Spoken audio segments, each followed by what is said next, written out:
Kian ya. Alhamdulillah. Insyaallah nanti kita doakan Pak D Teguh, Pak Haji Teguh yang merupakan sesepuh di masjid ini. Ya, panjang umur, sehat walafiat, Allah angkat penyakitnya sembuh. Insyaallah bisa terus ngaji dampingi kita semua. Amin ya rabbal alamin. Dan juga kita doakan Abah Asri yang juga orang tua kita ini. Saya kalau ketemu orang-orang yang umurnya sudah di atas 70 itu sudah seperti kata Imam Ghazali, orang-orang yang umurnya 70 itu doanya diijabah. Makanya sampai walaupun ketemu orang umurnya 70 itu mintain doa. Saya kalau ketemu Abah Asri ya minta doa, Pak Teguh minta doa. Kita juga doakan beliau-beliau. Ya. Kalau umurnya 80, dia di kampung itu sudah seperti Nabi pada umatnya. Jadi membawa kebaikan. Maksudnya kampung kalau masih ada orang tua-tua, insya Allah nggak banyak musibah. Kalau umur 90 lebih hebat lagi. Makanya umur panjang itu kalau orangnya soleh barokah ya. Amin. Kita ngaji hari ini ringkes saja ya, supaya nanti jam 6 selesai ya, nggak ada tanya jawab.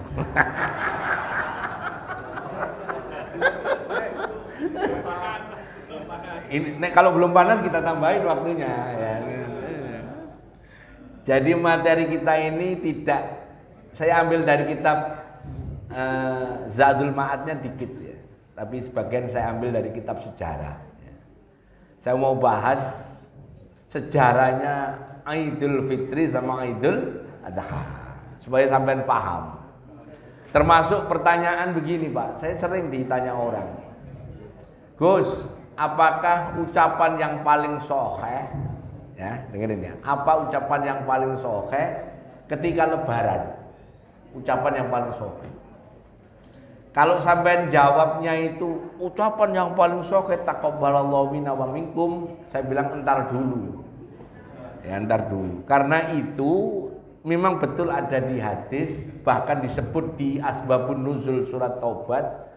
Tapi aslinya ucapan itu dulu bukan untuk hari raya. Nah, nanti kita belajar itu supaya sampean paham.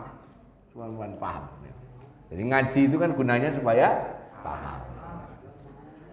Nah, termasuk saya dikritik di Bintaro itu karena gara-gara menerjemahkan Idul Fitri menjadi Idul Fitir.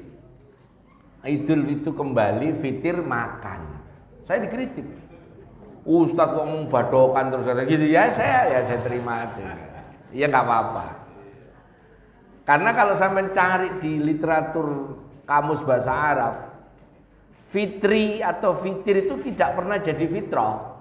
Tidak pernah jadi fitrah yang diartiin suci itu bukan. Nggak akan pernah ada. Karena kalau fitri itu nggak ada tak marbutonya. Tapi kalau fitrah itu ada tak marbutonya. Dan itu kata yang berbeda. Gitu ya. Nanti kita belajar itu. Ya. Bismillahirrahmanirrahim. Sejarah 2 hari raya. Ta'riful Aid. Definisi Aid.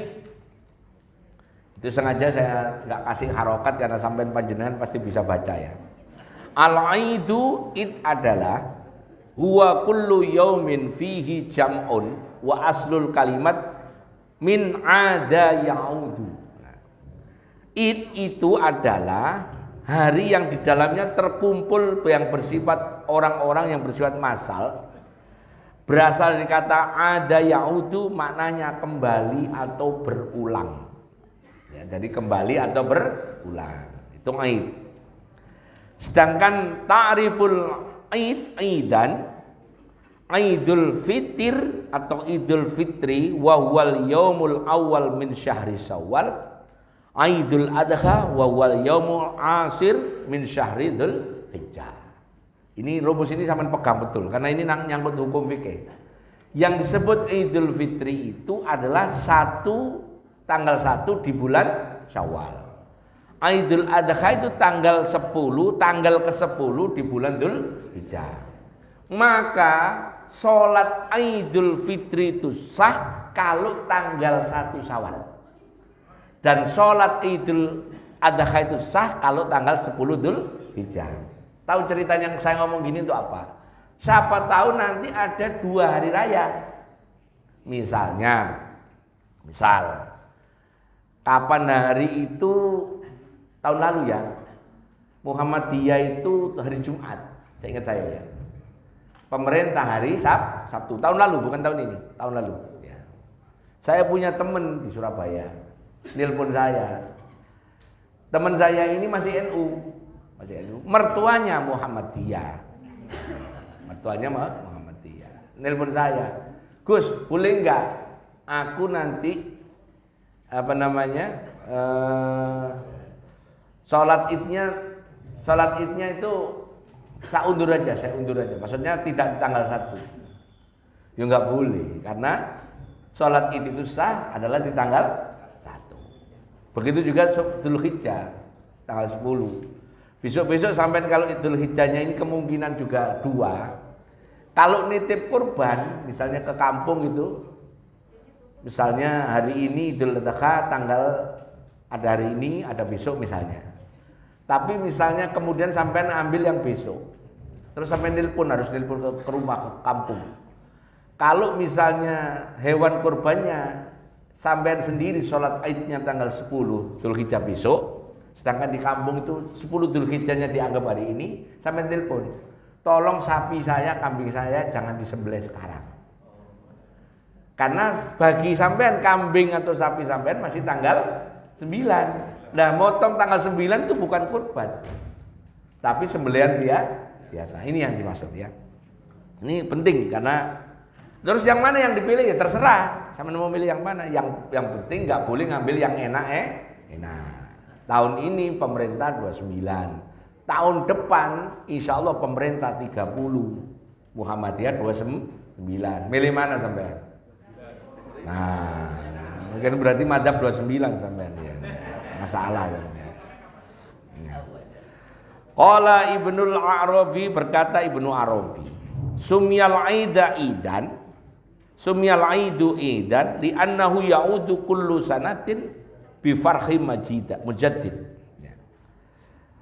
Jadi kalau disebut dengan aid itu berulang, maknanya tiap tahun ada kebahagiaan yang datang berulang. Makanya kalau masyhur kan anak-anak kecil kalau lebaran, nggak anak kecil, ibu-ibu juga seneng, bapak-bapaknya seneng. Kalau tiap tahun itu kalau mau Idul Fitri ada pekerjaan yang berulang yang kita seneng. Minimal THR keluar. Alhamdulillah tiap tahun saya dapat THR dari Masjid Al-Hidayah. Tahun ini mau saya beliin sawah. THR-nya dari Al-Hidayah saya beliin sawah. Ya untuk nambahin galengannya itu loh. Tahu galengan sampean? Kalau sawahnya nggak cukup. Wong bukti transfernya ada kok.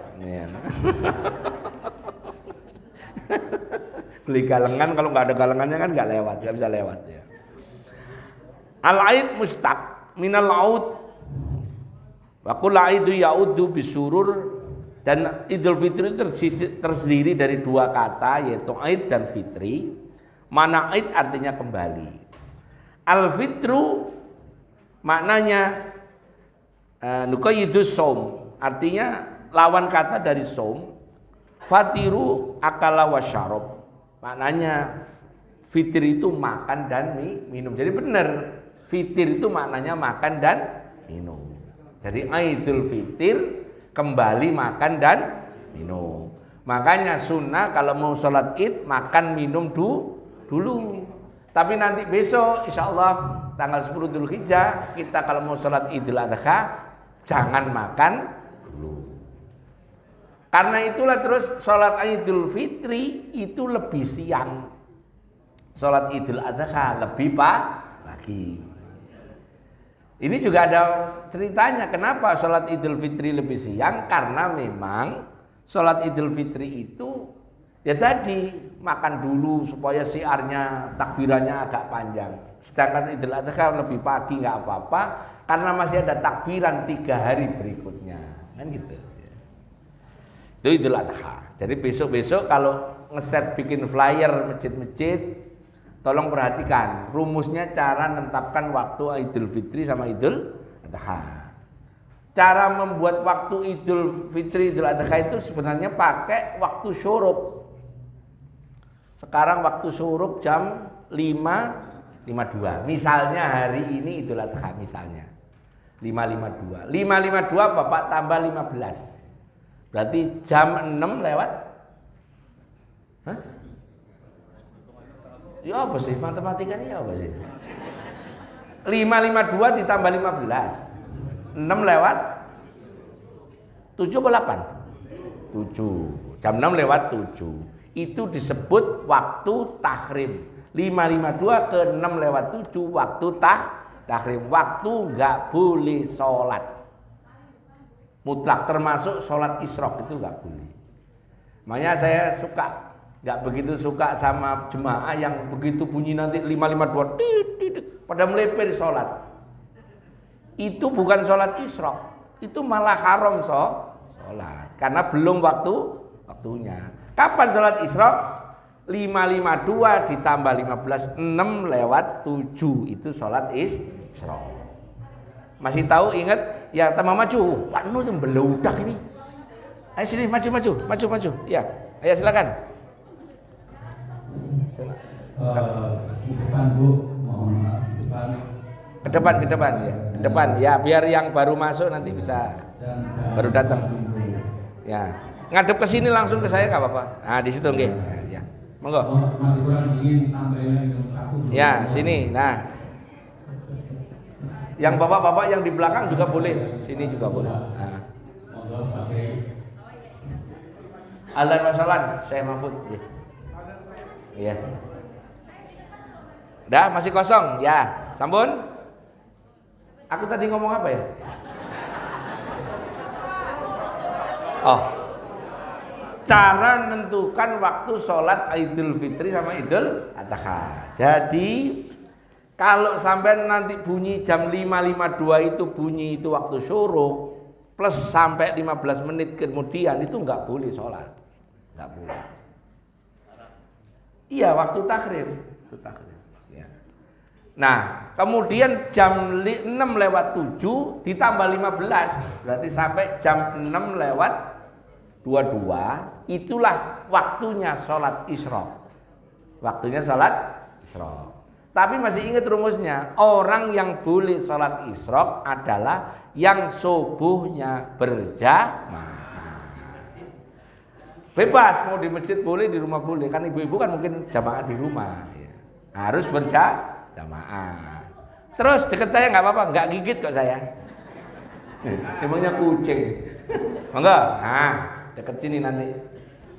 Jadi yang boleh sholat isyraq adalah yang subuhnya berarti sampai jam 6.22 itu, jam 6.22 itulah aslinya waktu sholat Idul Adha. 6.22 itu. Berarti nanti biasanya kalau 6.22 bikin flyer kan nggak enak, biasanya digenepin jadi 6.30. Nah, ngitung sholat Idul Fitri sampai tambahin lagi 15 sampai 30 menit. Berarti kalau seandainya kemarin itu jam 7 udah benar. Di sini jam 7 ya? 6.45 atau jam 7 udah benar. Ya. Gitu ya. Pokoknya gitu. Baik. Nah, sekarang kapan itu disebut Idul kembali ke fitrah itu? Ini saya mau tunjukkan supaya sampean paham. Sebenarnya orang memaknai Idul Fitri itu kembali ke fitrah itu bukan dari kata Idul Fitrinya, tapi dari hasil kerjaannya selama sebulan. Siangnya saum, malamnya ibadah qiyam Ramadan. Maka siapa yang melakukan itu, man shoma Ramadhana imanan wa ihtisaban, ghufira lahu ma taqaddama min dhanbi. Wa man qama Ramadhana imanan wa ihtisaban, ghufira lahu ma taqaddama min dhanbi. Di hari Idul Fitri itu orang itu seperti kayaumin waladathu ummuhu, seperti bayi yang baru lahir. Bayi yang baru lahir itu suci, nggak punya dosa. Suci nggak punya dosa itu bahasa Arabnya fitrah. Itu terus akhirnya kembali ke fitrah. Diplesetin orang kembali ke Fitri. Rupanya Fitri istrinya yang dulu. Kembali ke Fitri istrinya yang dulu. Istrinya yang dulu namanya Fitri. Dulu ada penyanyi namanya Fitria Sukesi, bener ya? Anaknya siapa? Elvi. Kemana anak itu ya? Berarti seumur saya, waktu dia nyanyi itu kan seumur saya, kelahiran 69 dia, sama dengan saya. Berarti dia udah tua, berarti nggak cantik lagi.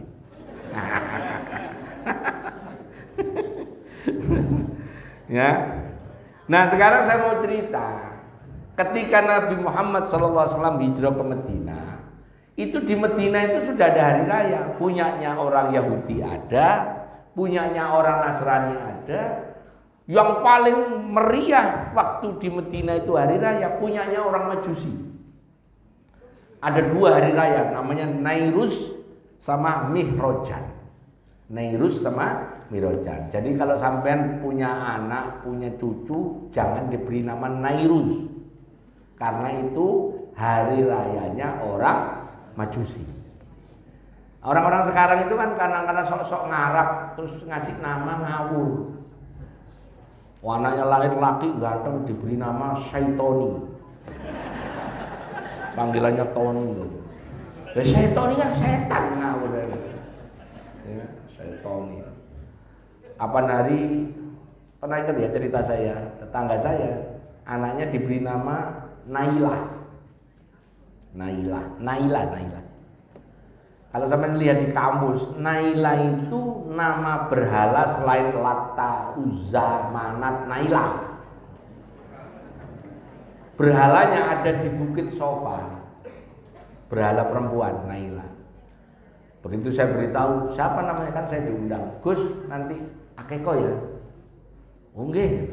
Namanya siapa anaknya? Naila. Kaget saya. Loh, kok Naila Pak namanya? Iya Gus, bagus. Wah, bukan soal bagus Pak, itu berhala Pak. Nah terus piye Gus? Saya suruh nambahin apostrof. Apostrof ngerti sampai? Apostrof itu yang koma di atas itu loh. Tahu ya? Kan kalau koma 2 itu put ya. Kalau yang apostrof itu yang 1. Bacanya jadi Nailah. Tapi artinya ya serem juga, perempuan yang keluyuran malam.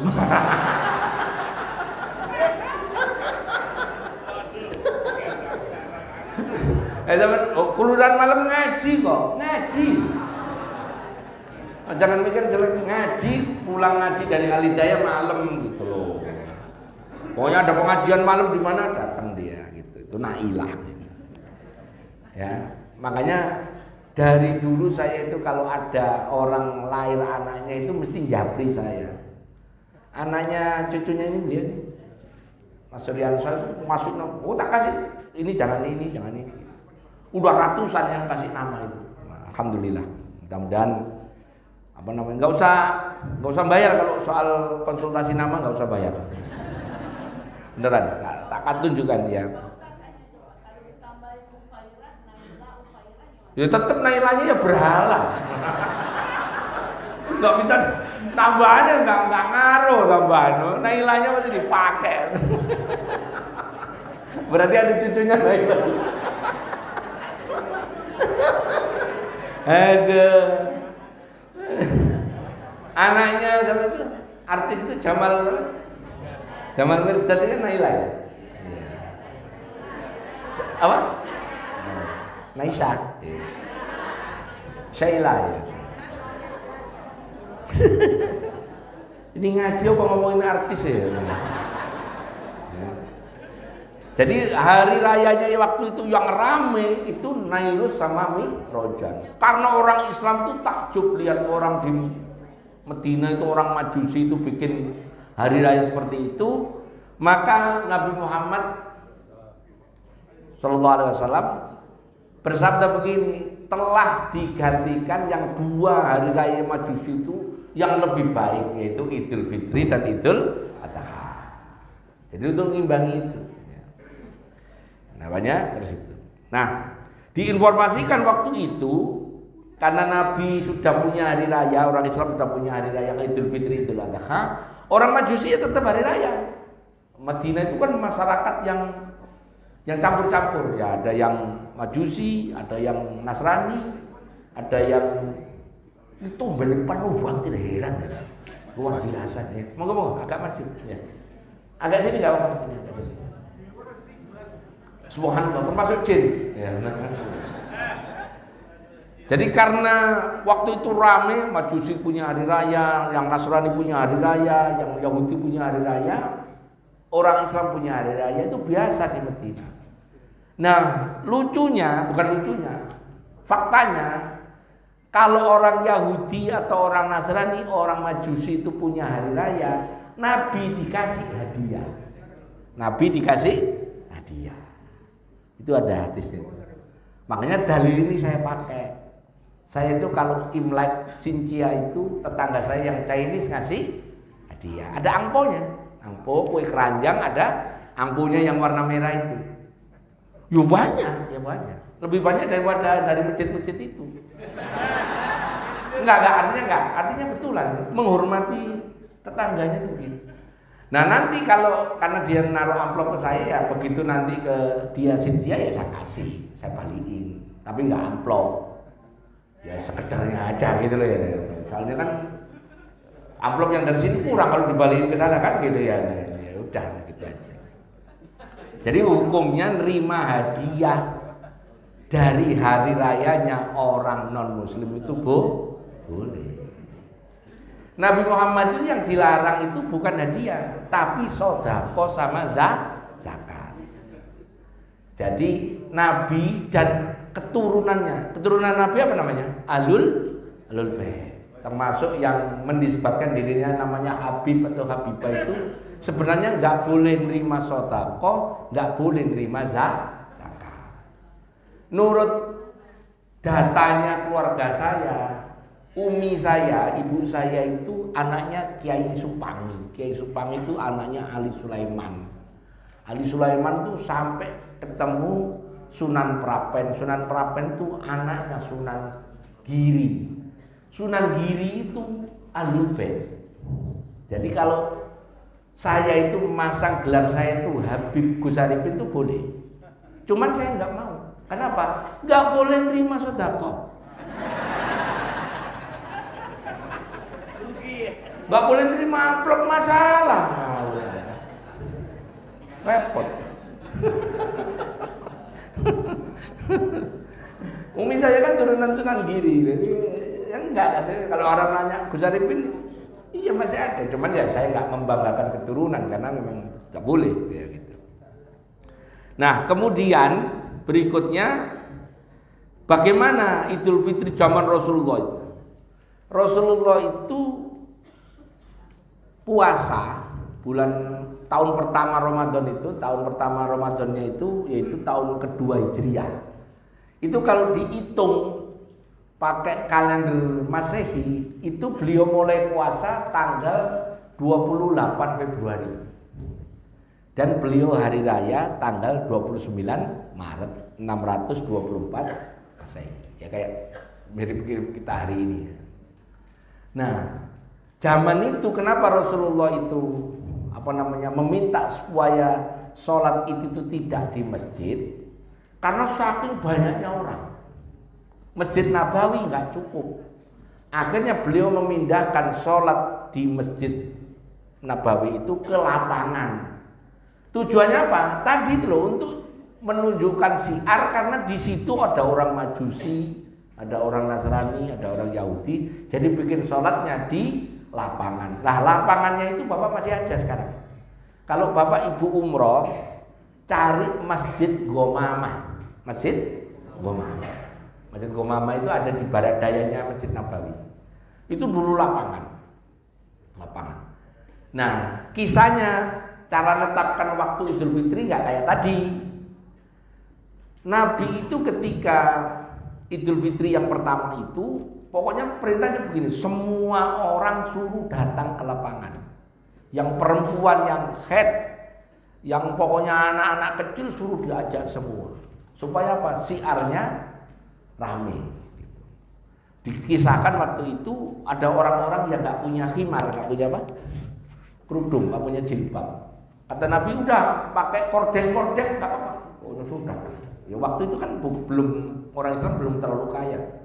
Datang semua penuh. Makanya menurut madzhab Hanafi, hukumnya kalau sholat id itu kalau bagi yang perempuan head tetap datang ke masjid tapi di luar, nggak usah ikut sholat, mestinya begitu. Yang perempuan, kalau laki-laki hanya nggak ikut sholat, takutnya yang laki-laki head kan masalah itu berarti. Nah itu yang pertama. Yang kedua, begitu orang ngumpul itu panasnya luar biasa waktu itu. Bulan Maret itu panas. Kalau bahasa saya suhunya dingin kalau malam, tapi kalau pagi itu menyengat panas. Dikisahkan ini menurut riwayat katanya sholat istisqa, tapi saya membacanya itu karena ini peristiwa di tempat yang sama, pada panas. Jadi Nabi itu kasihan sama jemaah. Akhirnya Nabi berdoa, datanglah awan-awan di atas itu. Awannya berumbul-berumbul gitu. Nah, awan itu bahasa Arabnya humah. Jamaknya gumamah. Makanya masjid itu nanti di situ didirikan masjid namanya Masjid Gumamah. Itu asalnya. Karena di waktu sholat dipayungin awan. Karena yang mimpin sholat Nabi kan tak perlu nyewa tenda kayak gitu, tak perlu. Kalau ini karena bukan Nabi, nyawa pakai tenda. Tenda konsumsi, iya makanya.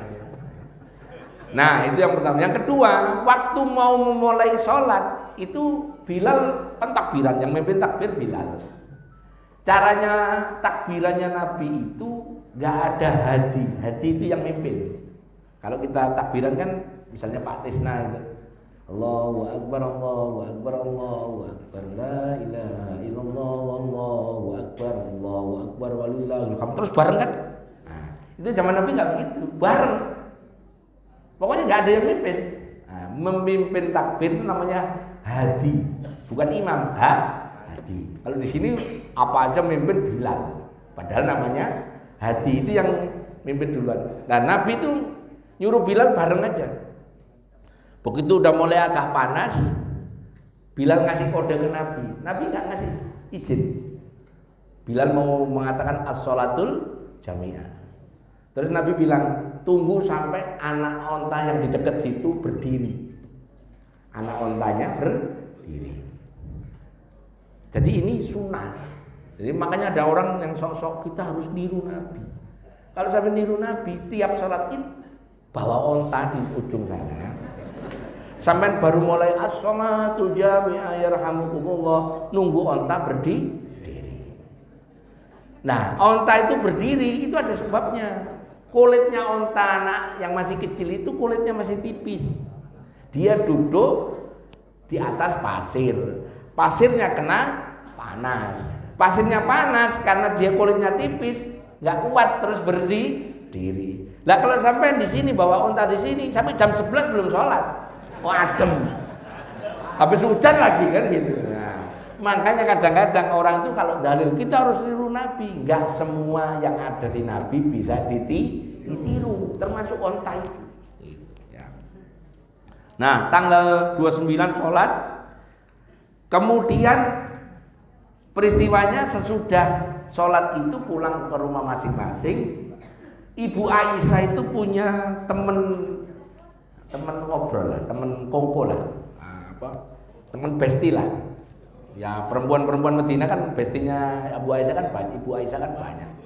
Besti-bestinya itu pada bawa rebana, bawa seruling gitu. Nah, terus di terasnya Masjid Nabawi itu mukul-mukul, ya nyanyi berdendang. Ini nanti dihukumi hukum musik ya. Nah gara-gara Ibu Aisyah nyanyi kemudian diiringi oleh besti-bestinya itu, Abu Bakar kan bapaknya negur, kamu itu kan istrinya Nabi, Bu jangan nyanyi-nyanyi gini. Ada Nabi di situ, biarin saja. Ini hari raya.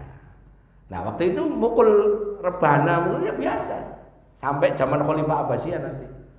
Nah karena orang Indonesia itu berasal dari ya, yang kesini kan juga sanadnya sampai ke Nabi. Mukul rebana kurang kenceng ganti beduk. Dong kan gitu kan? Yang bagi yang nggak tahu dibilang beduk bid'ah. Yang nggak tahu, ya ben wae, jangan wae. Malah beduk ditambahi pedoman, tambah dikasih caketnya, tambah kasih keyboard, nah jadinya beda itu ya. Ya beda nanti jadi. Pokoknya begitu ya. Nah kemudian ketika tradisi Lebaran itu begitu, nah waktu itu ya nggak ada, artinya ya sekedar makan udah selesai. Sampai hari ini di Mekah itu kalau sampai umroh pas Idul Fitri ya habis Lebaran ya nggak ada apa-apa, nggak kayak di sini. Tapi yang sama ada itu ya petasan. Karena di sana cari petasan sulit, punya bedil tembak tawar. Ini kalau di sini bisa ditangkap Pak Jenderal itu. Bedil kok ditembak-tembakin peluru mahal. Saya granat Pak, saya lihat kemarin granat. Kengangguran orang Timur Tengah itu, granat banyak banget. Artinya ya sampai dia jangan niru yang itu, niru yang lain aja gitu ya. Kalau pakai granat betulan ya ditangkap polisi sampai. Nah granat dari mana? Nah ini yang penting. Ketika malam Idul Fitri maupun Idul Adha itu Allah itu sebenarnya ngasih bonus lagi dari sebulan puasa, dikasih bonus lagi. Bonusnya itu ampunan Allah, doanya orang diijabah. Makanya kalau malam takbiran Idul Fitri maupun Idul Adha, yang suami istri puasa dulu. Karena makruh kalau itu. Kecuali pengantin baru, kecuali atau pengantin baru-baru 30 tahun lah ya. Ya. Nah, zaman Nabi seperti itu. Nah, sekarang di zaman kekhalifahan Abbasiyah itu yang lebih unik. Jadi ketika Harun ar-Rasyid jadi raja, jadi khalifah di Baghdad itu, tradisinya yang mukul rebana, musik tadi Ibu Aisyah itu dipindahkan ke jalan. Taruh jualan gitu. Di jalan itu karena siapa namanya? Harun ar-Rasyid itu kaya. Orang itu supaya seneng ke jalan ikut meramaikan Lebaran, di sepanjang jalan di Baghdad itu ada makanan ya kayak gini. Boleh milih 3 hari. Nah, ini saran saya nanti 3 hari. 3 minggu lah. Bandare ceplok ini. Nggak, artinya ada peristiwa zaman Abbasiyah itu hari raya itu dirayakan di jalan, makan-makan dari pagi sampai sore, terus di tiap sekian meter itu ada musiknya, ya gambus gitu. Makanya masyhur di kalangan apa sejarah budayawan dunia mengatakan justru itulah nanti orang Majusi yang di Baghdad itu jiper itu apa ya? Minder lihat orang Islam itu luar biasa. Nah itu tujuannya itu. Tapi akhirnya ya disalahgunakan. Di Pantura itu kalau Lebaran dangdutan, bener gak? Penyanyinya kakinya satu ditaruh di atas salon, roknya tinggi yang bawa. Kok saya pernah kok nonton, saya pernah. Sebelum jadi ustaz.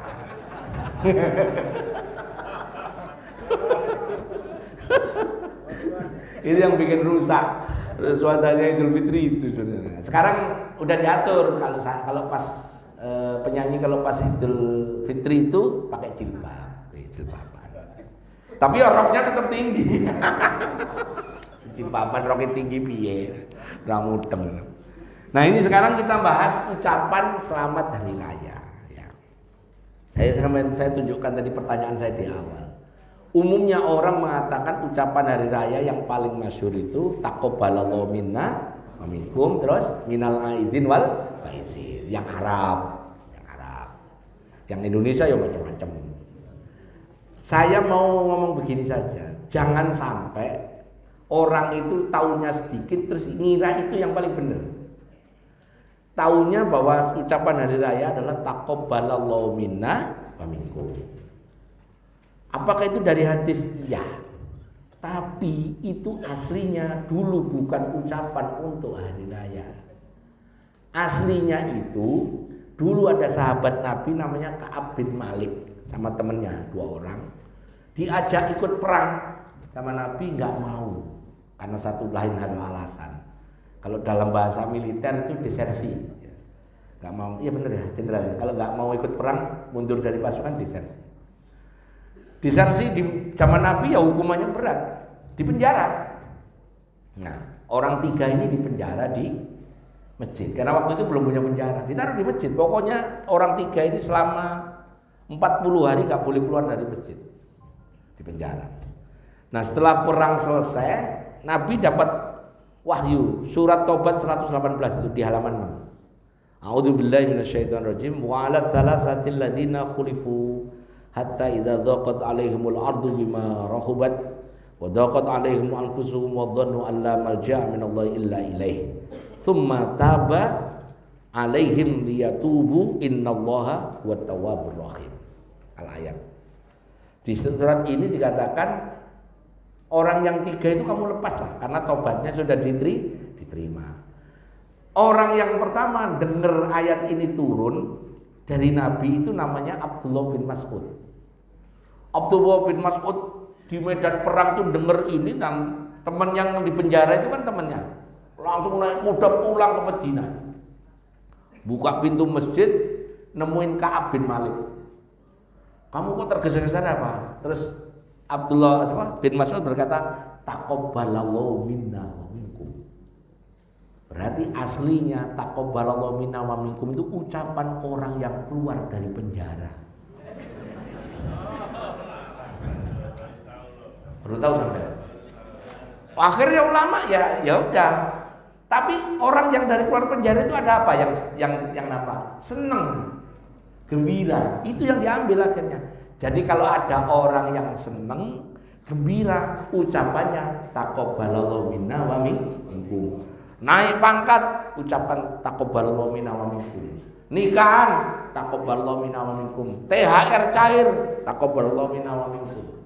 Apalagi selamat dari kecelakaan, taqabbalallahu minna wa minkum. Cuman enggak umum. Orang baru kecelakaan, mau lolos dari kecelakaan. Aduh, aku hampir ketabrak motor, taqabbalallahu minkum, belum lebaran. Nah, gitu pasti dia. Karena taunya selama ini taqabbalallahu minna wa minkum ucapan untuk, padahal bukan. Saya kapan hari ada teman saya dilantik jadi pimpro di satu tempat. Saya orang-orang pada nyelamatin selamat ya. Saya sengaja tak kencengin taqabbalallahu minna wa minkum, orang pada melihat Gus Arif ini sarap apa belum? Lebaran udah masih taqabbalallahu minna, bukan. Karena ini berita begini nggak banyak orang yang sampaikan. Saya tanya ke jenengan, selama sampai ngaji di sini yang ngomong ini siapa? Baru kali ini? Iya. Berarti besok-besok kalau sampean taqabbalallahu minna bilangin aja ini dari Gus Arifin. Paling ribut-ribut sama saya nggak apa-apa. Itu ucapan yang dari hadis. Ucapan berikutnya itu minal aidin wal faizin. Minal aidin wal faizin.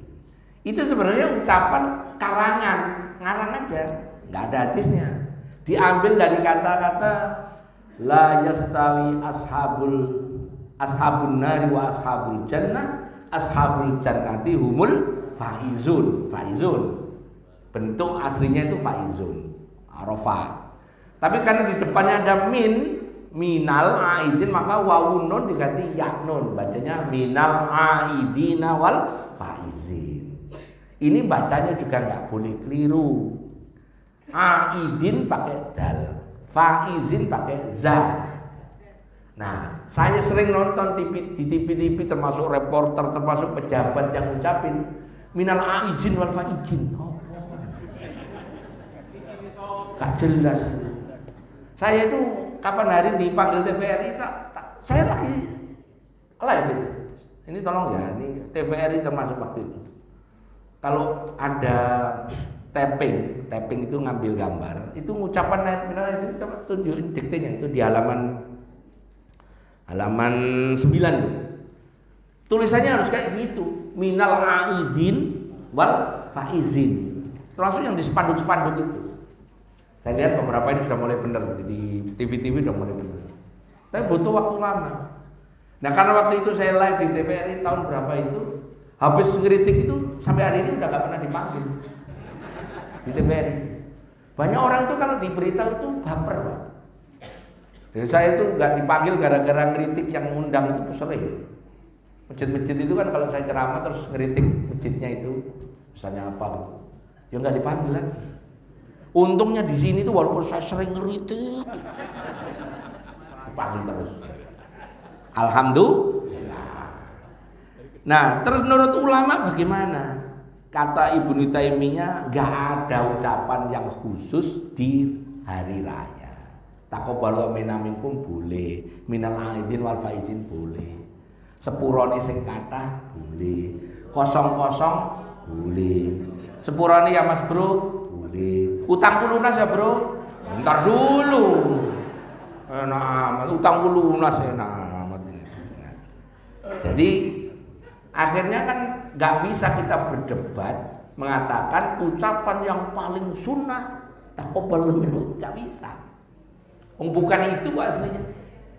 Saya mau ngomong gini, ini mau saya tunjukkan ada orang-orang yang tahu sedikit, tahu bunyi itu terus diomongin seakan-akan dia memfatwakan bahwa itu ucapan untuk hari raya. Ucapan hari raya taqabbal minkum boleh, minal aidin boleh, mohon maaf lahir batin boleh, ngaturaken sedaya boleh, sugeng riyadi boleh, apa lagi? Kosong-kosong boleh, karena Sunda apa ya? Apa ya Sunda? Pokoknya banyak lah, boleh, nggak apa-apa, ya. Terakhir, karena kita tahu ucapan itu boleh ya boleh. Nah kata Ibnu Taimiyah, selama itu ucapannya baik, nggak apa-apa. Kalau ucapannya nggak baik, jangan. Misalnya orang Surabaya, sepurane cuk, nggak boleh. Jalur sepuro kok dibisui, gitu ya. Misalnya ini masuk YouTube nggak apa-apa kan orang Surabaya. Tapi ya saya kadang-kadang ketemu teman saya Surabaya begitu. Ya. Rokok eco, nah gitu loh. Tak rokok tambahi kalimat itu di Surabaya. Kalian sampai yang orang tahu orang Surabaya itu bukan apa? Itu karena akrab teman. Tapi nggak boleh sama orang yang nggak akrab bilang gitu, dikiranya umpat. Nah sampai sini silakan bertanya. Sengaja saya cepetin karena udah lapar. Sebelum bertanya saya isi dulu laporan.